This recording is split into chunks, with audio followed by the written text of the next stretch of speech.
The making of a Prime Minister. मुश्किलों का अंबार है, वही तो मेरे हौसलों की मीनार है। हिंदुस्तान में दो प्रधान दो निशान नहीं चलेंगे। अगर इतनी ताकत ये पाकिस्तान के खिलाफ लगा दे तो आतंकवाद आसान हो गया।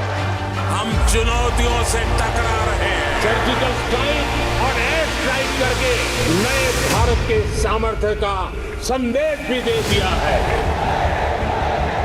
तुम उठो, तिरंगा लहरा दो। जननायक नरेंद्र मोदी के 20 वर्ष पुराने भाषणों पर आधारित एक बेहद लोकप्रिय कार्यक्रम। क्या कहते हैं नरेंद्र मोदी?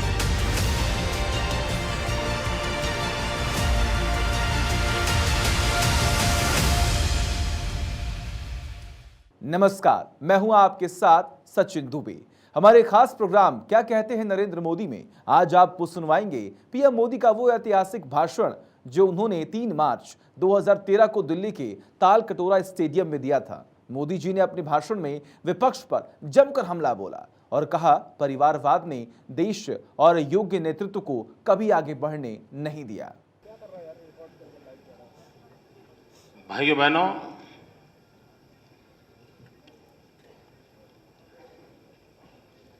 मेरे पास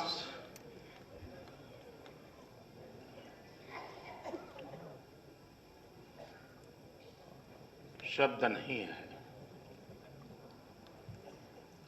धन्यवाद करने के लिए।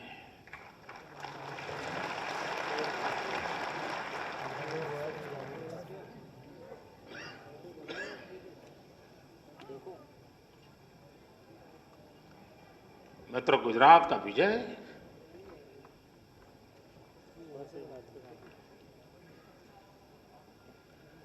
किसी व्यक्ति का विजय नहीं है।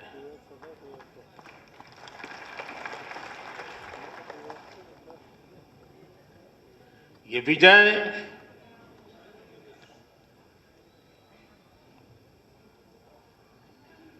भारतीय जनता पार्टी के लाखों कार्यकर्ताओं के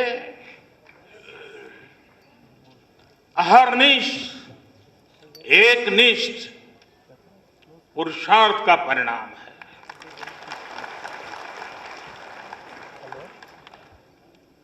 गुजरात का विजय समय पर खरी उतरी भारतीय जनता पार्टी की विचारधारा का विजय है। गुजरात का विजय भारतीय जनता पार्टी की जो राजनीतिक संस्कृति है, उस राजनीतिक संस्कृति के प्रति प्रजा के विश्वास का परिणाम है। गुजरात का विजय भारतीय जनता पार्टी के सभी आदरणीय राष्ट्रीय नेतृत्व के मार्गदर्शन का विजय है।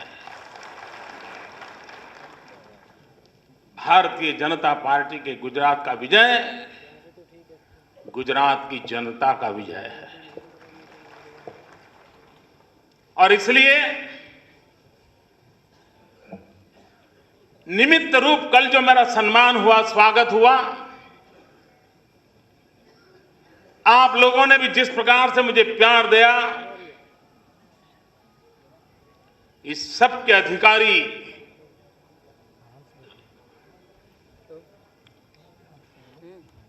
देश के लाखों कार्यकर्ता हैं, गुजरात की जनता है, हमारा राष्ट्रीय नेतृत्व है। मैं सारा सम्मान इन्हीं के चरणों में समर्पित करता हूं।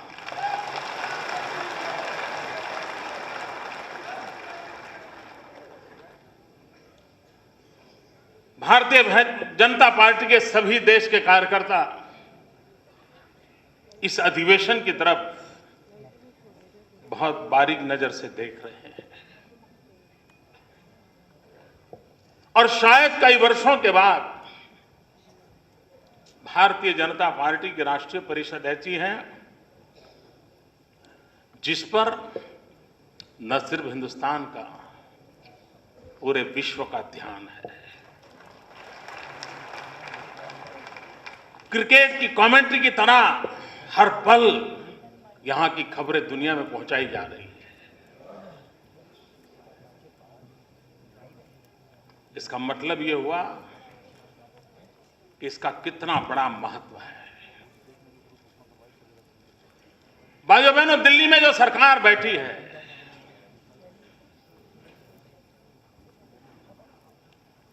यह सरकार का होना हम कार्यकर्ताओं के लिए बहुत बड़ी चुनौती है।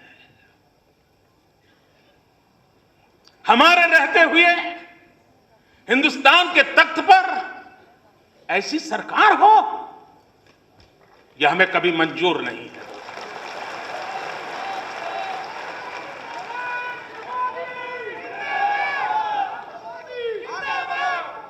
देश को डुबो दिया,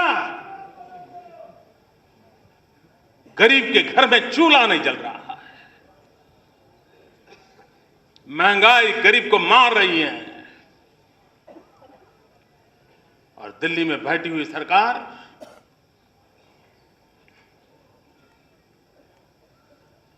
सरकार है कि नहीं है, इसकी भी अनुभूति नहीं हो रही है, देश को महसूस नहीं हो रहा। और इसलिए मित्रों, हमने बड़े गौर से सारे घटनाक्रमों की ओर देखने की आवश्यकता है।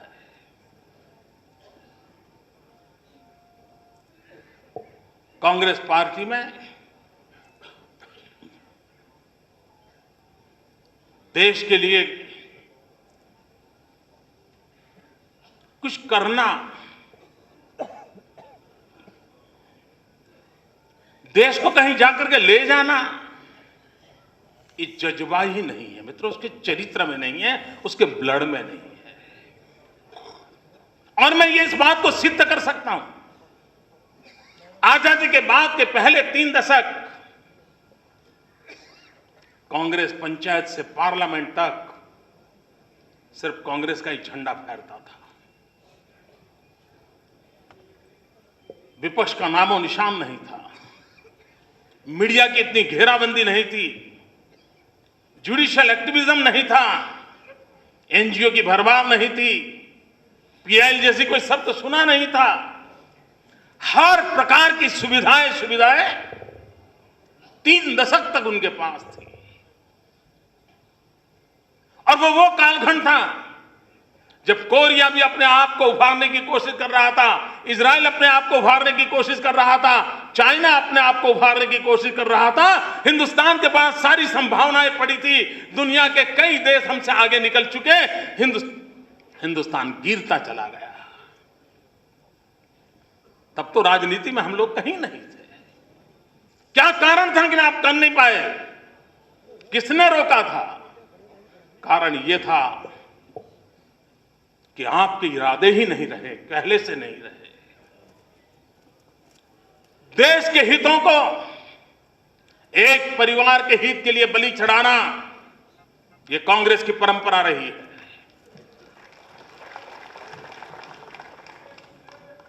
और न सिर्फ देश के हितों को, कांग्रेस के हितों को भी एक परिवार के लिए बलि चढ़ाना, यह इस परिवार की और इस कांग्रेस की परंपरा रही है।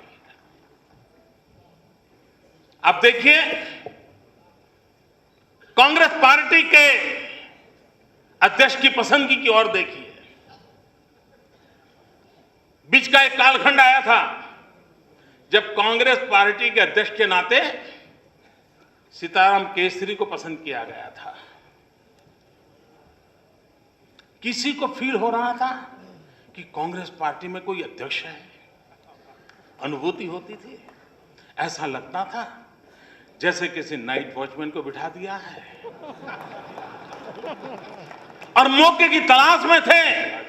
कोई मजबूत व्यक्ति, कोई योग्य व्यक्ति कांग्रेस पार्टी का अध्यक्ष न बन जाए, वरना इस परिवार का आगे क्या होगा। और इस हेतु से कांग्रेस का नुकसान हो ये मान करके, स्वीकार करके ऐसे हाथों में बागडोर दी गई ताकि वो जो चाहे वो करवा सके। और समय आते ही उस समय के दृश्य टीवी के पास मौजूद है, सीताराम केसरी को दफ्तर से उठा करके बाहर फेंक दिया गया था और पार्टी का कब्जा किया गया था। यह देश लोकतंत्र के अंदर किसी राजनीतिक दल का ऐसा लोकतंत्र स्वीकार करेगा? इतना ही नहीं, वो मौके की तलाश में थे, समय का इंतजार था। जैसे ही मौका मिला, तैयारी हुई, सब कुछ हड़प कर दिया। उसके बाद सरकार बनाने की नौबत आई।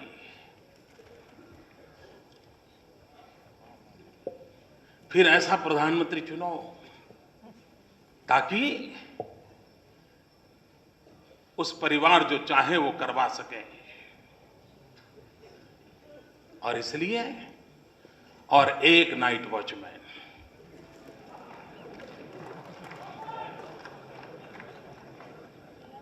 और देश ने सोचा नहीं था कि रात इतनी लंबी होगी।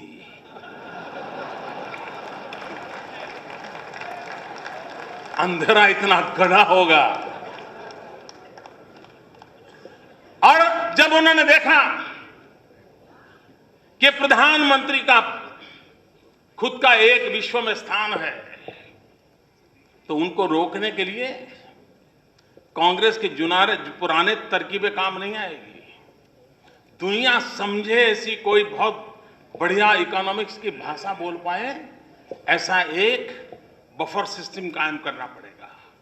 भाइयों बहनों, इसी काम के लिए कि परिवार नजर ना आए, प्रधानमंत्री कुछ कर न पाए और फिर भी मन चली होती रहे, और इसलिए जाने माने लोगों का जमघट करके एक 5 स्टार एक्टिविस्टों का जोला खड़ा करके एनएससी बनाया गया और वो सारी सरकार को दिशा दें, इस प्रकार का एक नया तुक किया गया।